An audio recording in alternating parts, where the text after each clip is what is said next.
So remember when I was gonna do that river country video? Well, so let's go ahead and talk about that instead.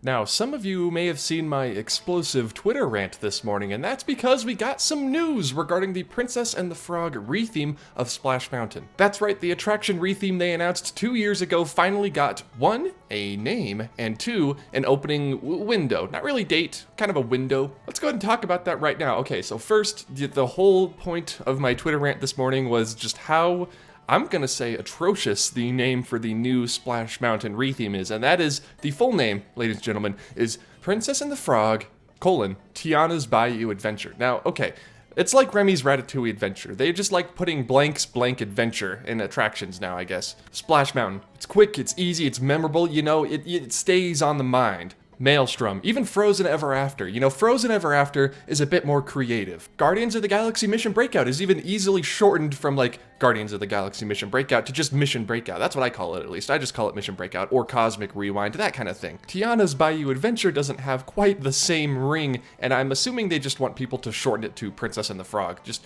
let's go over and ride Princess and the Frog instead of Splash Mountain, or let's go over and enjoy Princess and the Frog, Tiana's Bayou Adventure. It's too long. Now, we got that out of the way. Disney it's fine. You know, you can admit your mistakes sometimes, go back to the drawing board, try again with the name. I know you have a better name. You have to have a better name than this. That's beside the point, though. The name, you know, people are just going to call it Princess and the Frog anyway. What we really want to talk about now is the opening window of late 2024 that they announced. So if you missed my last news update on this attraction, or you haven't heard, Anika Noni Rose, the voice actress for Tiana, actually accidentally let it slip. And Disney actually officially confirmed it this morning at the Essence of Culture Festival in New Orleans that yes, it will be opening in late 2024. So we have a little while longer to go before we see this attraction open. See, now that we got the negative part out of the way, I don't really like the name at all, but I am very excited to see what they do with this ride. You know, I think with this one, Disney knows how well loved Splash Mountain is. Unlike, you know, like Maelstrom, not a whole lot of people were ever going on that attraction, and even when they did, it was sort of disjointed.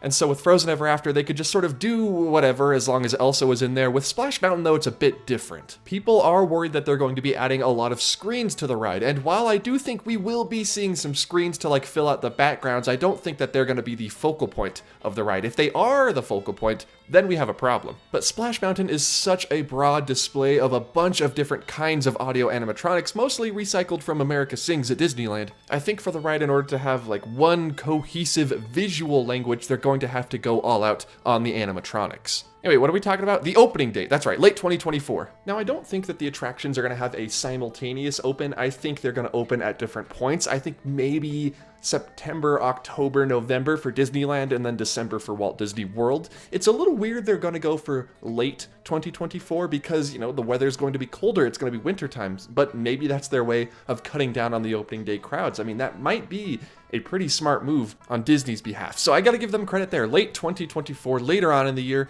that doesn't sound too bad, actually. And the opening date sort of confirms what I was thinking. One of my theories in my previous Princess and the Frog video, it's that they announced it a little bit too early. Disney doesn't usually announce an attraction 4 years before they open, you know, barring world-changing events and contracts and whatnot. Tronathan, but I think they had announced it like right after it got greenlit, right? They had a little bit of concept art and the idea, and they knew they were going to do it. And, you know, with what was going on at the time, Disney was like, you know what, let's just go out and announce that we are going to be doing this retheme, even though we haven't even started the planning or production phases yet. And that's probably not the best move. Some of us have thought that, you know, Disney may have forgotten about it, or even that they had canceled it alongside, you know, all the other Epcot and Disneyland attractions that have been shelved/canceled. But no, it's still going ahead. They just announced it a little too early, which is fine. You know, better late than never to announce the opening date. I'm not one of those people who's like really angry that Tron is taking 5 to 6 years to open. I mean, it doesn't bother me. I'm a patient guy. I can ride the People Mover. I'm content with that. Which, by the way, in other news, did you see that they updated the narration for the People Mover? I sort of talked about this on Twitter a while ago, but they did new narration, a brand new narrator, and references to old Magic Kingdom attractions on the People Mover. They even reference Tron, which is really cool to see. Just a real quick passing reference, but they do reference it. Blog Mickey actually posted a video of the new narration. I'm playing that right now, just a second of it.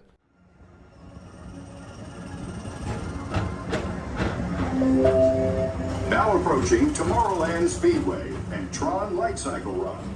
I love a good circuit, and these are two of the best tracks of the cosmos for a bit of light, speedy competition. So if you're interested in that, go watch that full video. It's over there on their channel. But very, very interesting new narration, new steps for new Tomorrowland at the Magic Kingdom, back to Frontierland / New Orleans Square. They didn't announce anything about New Orleans Square, by the way. I'm a believer that they're going to do an overhaul of Critter Country and bring it into New Orleans Square, but they haven't said anything about that yet. Keep an eye open for September, though. You never know what's going to happen at D23. I don't even know what's going to happen at D23. Predictions video is going to be crazy. Scott Gustin over at Twitter, he is a very reputable source of Disney news, in case you just go follow that man. He is wonderful. Gave us a few story beats that we can expect from the attraction, though. Picking up where the film left off, guests will join Princess Tiana, Naveen, and jazz-loving alligator Louis on an adventure through the bayou as they prepare to host a one-of-a-kind Mardi Gras celebration where everyone is welcome. Along the way, guests will encounter familiar faces, make new friends, and travel through the bayou to original music inspired by songs from the film as they are brought into the next chapter of Tiana's story. Original music inspired by songs from the film. Interesting. I am always one for original Disney Parks music. Runaway Railway is the most recent one in my memory that didn't just reuse music from somewhere, like Frozen Ever After just uses the movie music. Princess and the Frog and Runaway Railway will both have those unique Parks exclusive tunes, and I'm always a fan of that. And I have officially now been refreshing Twitter nonstop for like the past hour, so I'm gonna go ahead and call the video there. I haven't seen any more news pop up.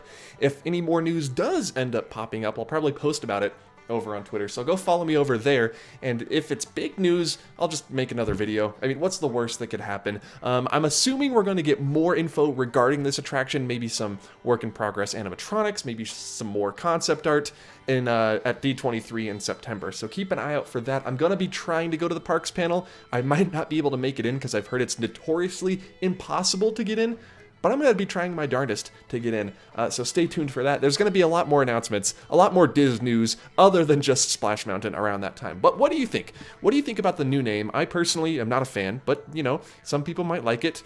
I'm assuming people are just going to be calling it Princess and the Frog. Will you be calling it Princess and the Frog? Will you call it Tiana's Adventure, or will you just continue to call it Splash Mountain? I can see a lot of people doing that.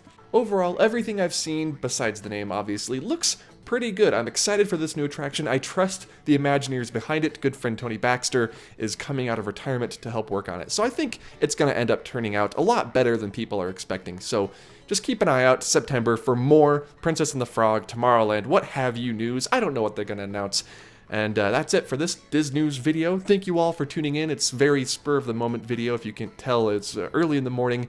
And I am going to go start work on my River Country video. Thank you all so much for watching, and I will see you all in the next episode of Diz News. I promise River Country's coming up tomorrow. Goodbye.